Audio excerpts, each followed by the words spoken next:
Guys, welcome back to my YouTube channel. तो आज मैं आपके साथ लेकर आई हूँ एक नए टॉय का रिव्यू।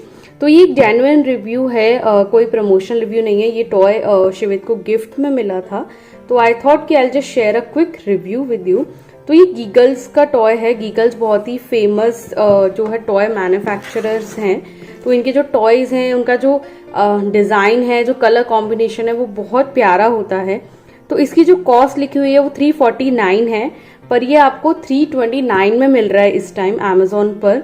और ये I think 6 to I think 1 to 2 year के बेबी के लिए अप्रोप्रिएट गिफ्ट है।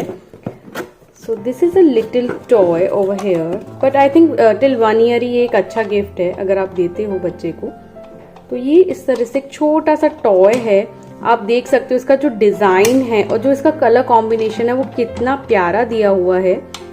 ठीक है, तो इसमें बहुत ज़्यादा कोई फीचर्स नहीं है। नॉर्मली जो ये डोरी दी हुई है, इससे ये इस तरह से चलता है। एंड जो इसका अंदर का जो ये चीज़ है वो थोड़ा सा मूव करता है।